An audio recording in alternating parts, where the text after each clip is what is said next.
Good morning, everyone, and today it is Wednesday. It's 5:10 a.m. in the morning, and happy June 5th of 2019. And today it is a holiday, so holiday means I have no work, but I still woke up early. Okay, guys, so today I am going to talk about self-help books. Okay, so I am sure that self-help books are familiar to you. Okay, so I will show you some books which I consider are of great help to me for the past years. These books have helped me to cope with sadness. Okay, so first one, it's called The Power of Your Subconscious Mind. I also have Emotional Intelligence, and recently I bought four more. So these two books, I purchased them last 2017, and I have here four more books. I bought them last 2018. So I have this one, Overcoming Hurts and Anger. I also have The Power of a New Attitude. So as you can see, there's plastic. Okay, so I haven't started reading this one yet because I am not yet done reading this Overcoming Hurts and Anger. I also have Making the Best of a Bad Decision. So also I haven't yet read this one yet. And I also have The Art of Reading Minds. I have started reading this one already, but I am not yet done. So I've read this part. This part. Okay, so it's kind of thin. It's because, if I'm not mistaken, I've read this twice. I've read this only twice. Okay, so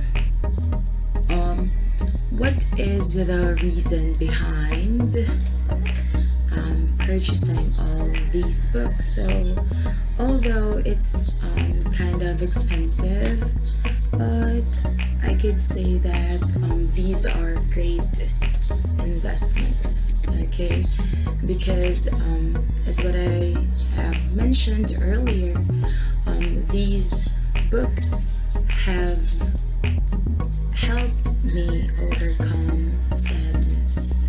Okay.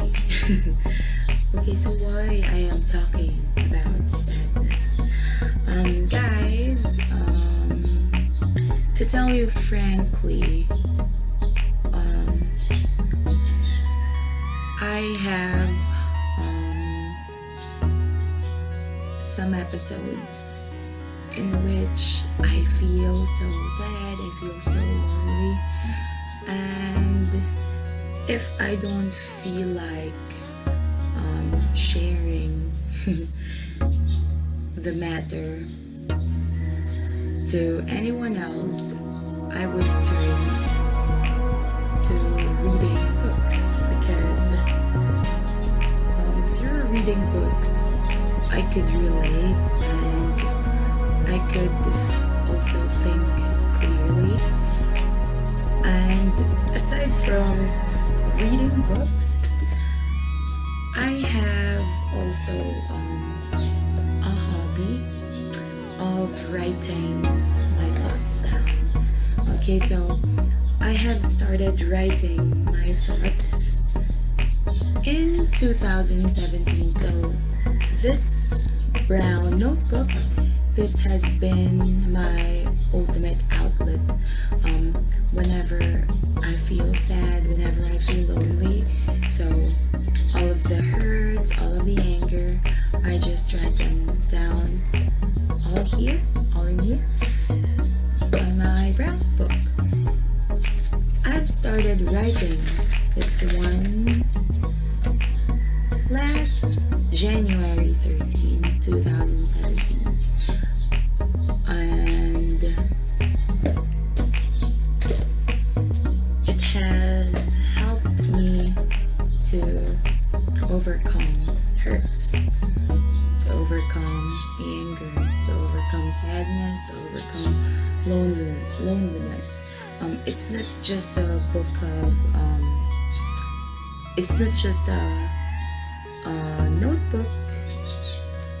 It's not just an ordinary notebook for me, because this has helped me a lot all throughout the year. And aside from writing down my thoughts, last 2015 I have started writing down poems as well. And in fact, I have this account. It's called allpoetry.com, in which you could publish all your poems in there. And I have 8 poems already. So those poems, they talk about love, they talk about moving on, they talk about rekindled flame. So it's like if you used to like someone, but then there was this one instance in which all of a sudden the flame has been rekindled. So I also have that poem about that. Okay, so I will talk about the first book that I finished. It's called The Power of Your Subconscious Mind. So this was written by Joseph Murphy, PhD. So I will read to you the back part, okay? So one of the most widely acclaimed and best-selling self-help books of all time, The Power of Your Subconscious Mind, has helped millions achieve remarkable goals simply by changing the way they think. Now revised and expanded with a commentary drawn from Dr. Murphy's unpublished writings, this authorized edition of this keystone work introduces and explains the mind-focusing techniques that remove the subconscious obstacles that prevent us from achieving the success we want and deserve. As practical as it is inspiring, Dr. Murphy's work demonstrates with real-life examples the way to unleash extraordinary mental powers to build self-confidence, create harmonious relationships, gain professional success, amass wealth, conquer fears and phobias, banish bad habits, and even to effect physical healing and promote overall well-being and happiness. Okay, so this book, this is the very first book that I have finished reading. It has 342 pages, and I started reading this one way back in 2017. Okay, so as you can see, it is kind of thick. Okay, it took me a couple of months before finishing this one, because there were times that I thought that I was okay, and it gave me the feeling that okay, I think I am okay with what I'm feeling, so maybe I would stop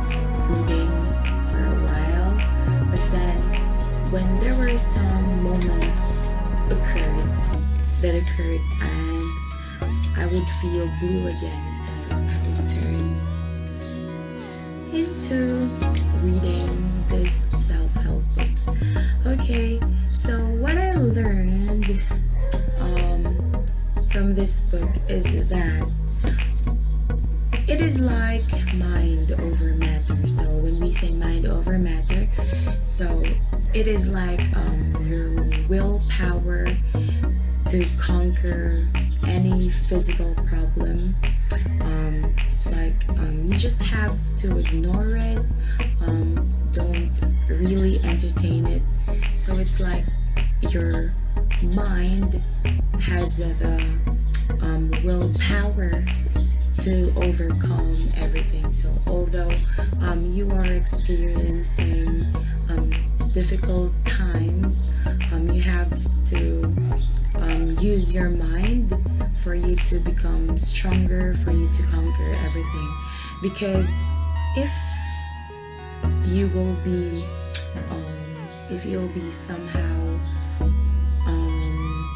not considering your mind when it comes to decision making, the tendency would be you would end up miserable.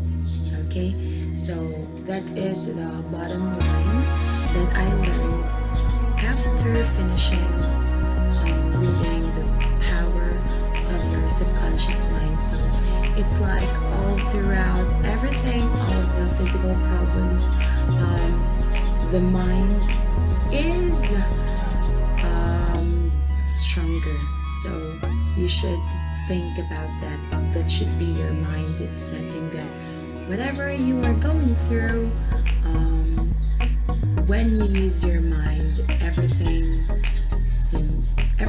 seems easy, and you will have the power to control everything. So you just have to use your mind, use your willpower. Okay, how about this other book? Okay, so it's entitled Overcoming Hurts and Anger, Finding Freedom from Negative Emotions. So this is a self-help book from Dwight Carlson. Okay, so it says, is anger stealing your joy? Do your emotions overrule the day? Are you close to someone who struggles with strong emotions? Dr. Dwight Carlson believes emotions are God's blessings, in which that's true, but he also understands they can be difficult to handle. I agree. Through this practical step-by-step guide, you'll discover why feelings of anger and hurt are normal and acceptable, what happens when intense emotions are mishandled, how to deal with powerful emotions when they arise, what to do with hurts and anger from the past, and what forgiveness looks like and when to consider it. So, based on biblical principles and filled with real-life examples, overcoming hurts and anger gives you knowledge and tools you need to relate to people and circumstances in healthy ways. You can process problems as they arise, keep communication open, and let God's love and grace flow through you to influence others. Okay, so I am now on chapter, if I'm not mistaken, I'm on chapter 3. So it's called The Catastrophic Results of Mishandled Anger. So the chapters that I have done reading, so in the first chapter, it's called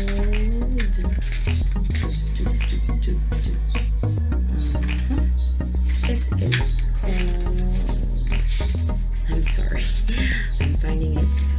It's called Misconceptions about Anger. So what are those misconceptions when we hear the word anger? And the second chapter. It's called Camouflaging Anger. Okay, so in the first chapter, misconceptions about anger. So it talked about the different interpretations of anger and also the misconceptions about it. Okay, so as humans, it is normal when we feel angry. When we feel angry about something. So for me, in my own experience, based on my own experience, there are different types of triggers. There are different types of situations that would make my anger arise. So first, for example, I think it is normal for all of us. If someone tells me about something and for that person it is not offensive, for him or her it's normal, but for me it's not. Okay, so that's what makes me angry. Okay, so if it's kind of offensive for me, because to be honest, I am a very sensitive human. So for you, it's just nothing, but for me, that is everything. Okay, so next is camouflaging anger. So these are the things how to hide anger. So there are different ways how to hide anger. First thing I remember, it's like silent treatment. So that's me. Whenever someone has done me wrong, so be aware if I have started silent treating you, that means that you've done wrong to me. Okay, so I will read to you the different ways how to camouflage anger. Okay, so there you go. The fourth approach is the silent approach or the silent treatment. And okay, wait. I will just read to you this part. When people aren't aware of their anger, it often becomes camouflaged in a variety of ways. So take the case of Mark. So Mark is a church leader who has a big smile on his face as he greets visitors every Sunday. He is very willing to help out those in need. He teaches a Bible study, so people talk about how kind and understanding he is.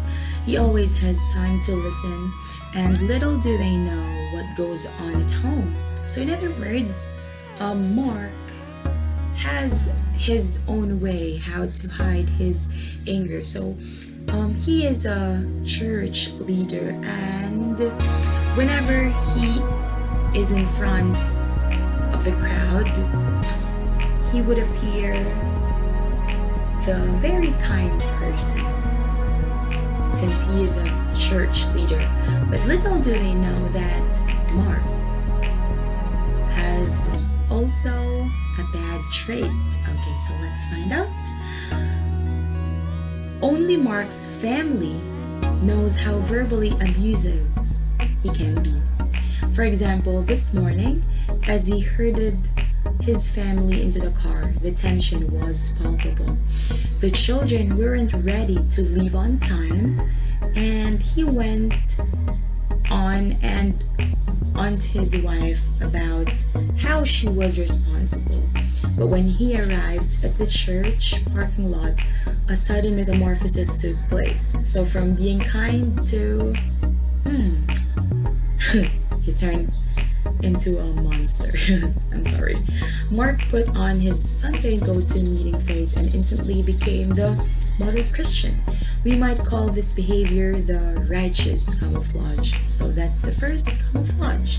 So unfortunately, as the book Battered into Submission accurately portrays, this is a far more common and tragic occurrence that most people realize. Okay, first camouflage, righteous camouflage. Next, Mr. Jones, a 58-year-old executive, sat in my office and told me that he wanted out of his marriage of 32 years. He felt he could cope better with divorce than with this marriage. He described himself as a person who wanted peace at any price after yielding for years to the pressures and demands of his wife. He was, as he put it, always capitulating. Mr. Jones said that he faked the harmony, but always resented the deception. He concluded that it would take years to work out the problems in his marriage and that he didn't have that much time left.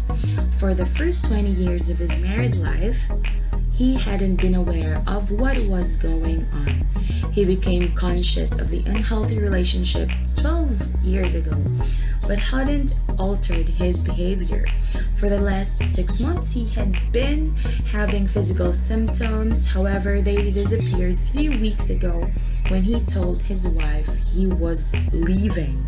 Mr. Jones illustrates yet another form that camouflaged anger can take: the don't make waves, peace at any price individual.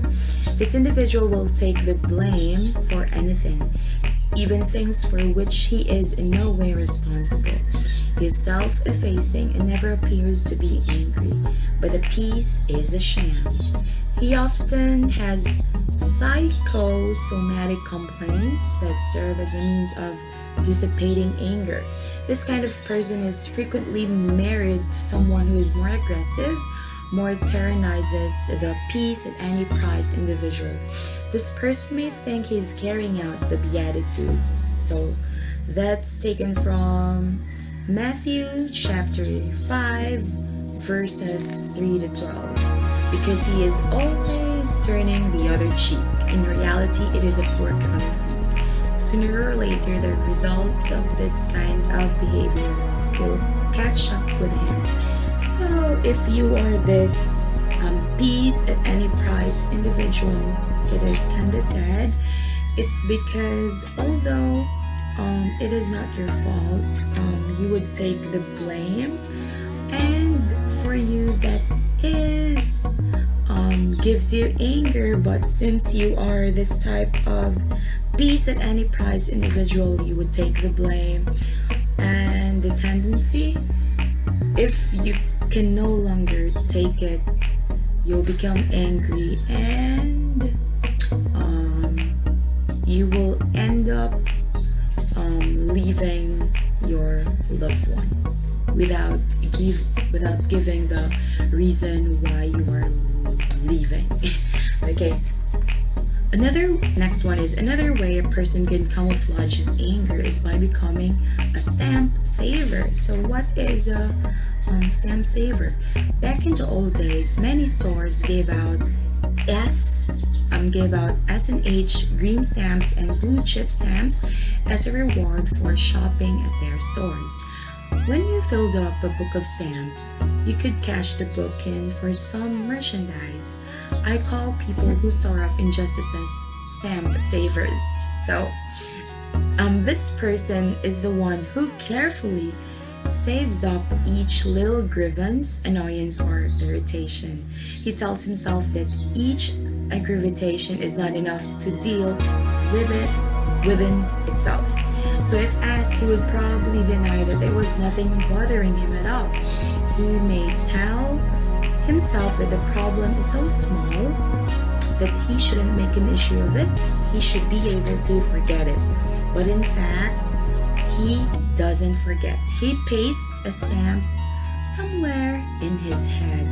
When the book is full, he impulsively cashes it in. The last stamp may have been a very minor incident, but one comes pent up rage that baffles the recipient, and sometimes the stamp saver himself. So this outbreak may then be justified by a detailed cataloging of all past offenses. So it is like, for example, you have done me wrong, and it's just a small mistake, but it made me angry. But since it's just a small mistake, I wouldn't confront you, I wouldn't tell you what's the matter. So I will just save it for future references. And when the time comes that, boom, I can no longer handle everything. So from the first day that you have done me wrong, I would tell it to you until the last time that you have done me wrong. Okay, so say for example, it's like you stepped on my foot, and I would say that, you know what? During the first day that we met, you stepped on my foot. Although it made me angry, but I didn't tell you that it made me angry. It's because it's just a little thing. So it's just since it's a stamp saver, so you would tend to just keep it all to yourself, since it's just a small mistake. But when the time comes that, boom, you can no longer handle it, you would tell the person who has done you wrong every detail that he has done to you that made you angry, even the smallest thing. Okay, so that's stamp saver. Next, the fourth form that camouflaged anger can take is the silent approach. Me. Okay, so this person suddenly retreats into an icy silence cold treatment when something is bothering him. If you ask if anything is wrong, he often flatly denies it, but he usually manages to let everyone know he's upset by making terse or grumpy remarks or closing the kitchen cupboards just a little bit harder than normal. The people around this silent person often don't know what has upset him, and asking him doesn't help, since he usually won't say anything until he is good and ready to do so. So some years ago, when I was practicing internal medicine, a colleague of mine referred a patient to me as he was telling me about her physical complaints. So he commented, she's gooey sweet. I'm sure she's covering up something. But I haven't figured out what it is yet. As I got to know this woman better, I became convinced that he was right. Her sweetness was saccharine and very tacky. There was something phony about it, something artificial. Often underneath such a gooey, sweet facade is a great deal of anger. Another camouflage is criticism. So this angry individual is critical and sometimes sarcastic about everything. So if you hear someone speaking to you about sarcasm, beware, because that person is angry. So in comparison to the previous camouflages, this veneer tends to wear a bit thin. Often his criticisms are supported by seemingly well-founded intellectual or rational reasoning. Yet through it all, something seems wrong, and you can sense an undertone of anger, hostility, and negativism. The seventh form that camouflaged anger can take is that of the passive-aggressive attitude. So this attitude is characterized by aggressive behavior exhibited in passive ways such as obstructionism, pouting, procrastination, intentional inefficiency, or taking the opposite point of view on an issue. The passive-aggressive person tends to be out of sync with others. So if you say something is white, he'll call it black. If you say it's black, he'll say it's white. He's often late and keeps others waiting for him. Although he is perpetually pleasant-mannered, he still manages to upset other people's plans. Okay, so when I read the example about this, I laughed So this is the example. Let's say you have planned a committee meeting on a certain Thursday night, but when you check it out, for example, the name is Bill. He says, "Oh, I'm so sorry, I have another obligation that night, but I could do it on Wednesday." Okay, so take note. The first plan is to do the meeting on Thursday, but Bill declined it, and he said that he has another obligation. He has another obligation on Thursday. That's why it'll be possible for him to do it on a Wednesday. So you go to great lengths to change your own schedule and get everyone to agree to the alternate arrangement. So you then call Bill back only to have him say, "Oh, I'm so very, very sorry, but my aunt will be in town that night." Okay, so however, I could make the meeting if it were Tuesday night. Prolonged contact with this kind of person can be extremely frustrating, which is true. So this list of ways to hide anger isn't all-inclusive. So there are as many ways to camouflage anger as there are people to camouflage it. So in other words, there aren't only 7 types how to camouflage anger. There are lots of ways how to hide it. Okay, so camouflages are emotional subterfuges we devise for ourselves, subterfuges that extract a tremendous toll on everyone involved. So these different types of camouflaging anger, they serve as emotional subterfuges. So whenever there are things that bother us and we don't want other people to know about it yet, so we tend to hide it, and instead of confronting the person that has done you wrong, so you would tend to express your anger in different ways. For example, cold treatment, being passive aggressive, what else? Stamp a saver, righteous camouflage, what else? Peace at any price individual, silent approach. Okay, so I already said that. And then criticism.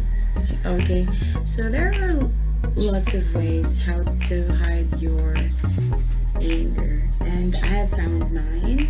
It's called silent approach. So whenever I'm angry, the person would know that there's something wrong with me if I have stopped talking to him or her, and if he or she could feel cold treatment. So I don't know why is it that's my way how to camouflage anger.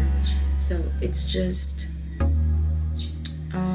because I have this attitude that it is okay for me to hide my anger and just let it out by itself without intentionally letting it out. So I just let the person involved to discover that I am offended, that I am upset, through cold treatment or through cold approach. So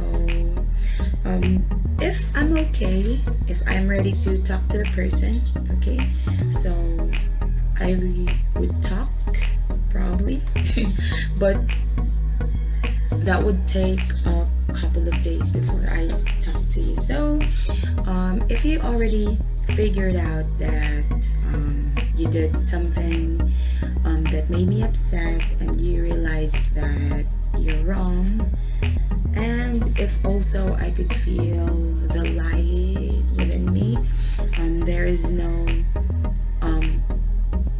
the feeling of anger, so I would be starting talking to you again. Okay, so this video has gone so far. So it took me 35 hours just by speaking. Okay, so thank you so much for listening, and on the next video I will read to you my diary and also some of my poems that I have published on allpoetry.com. Okay, so thank you so much for listening, guys. It is a huge relief to have to talk to you once again. I am going through something, but I am slowly moving on because yes, life must go on. Although there are times that we feel low, it's like it's the end of the world, we have to keep going. Okay, so let's talk about it next time. Thank you so much, guys, and good morning once again.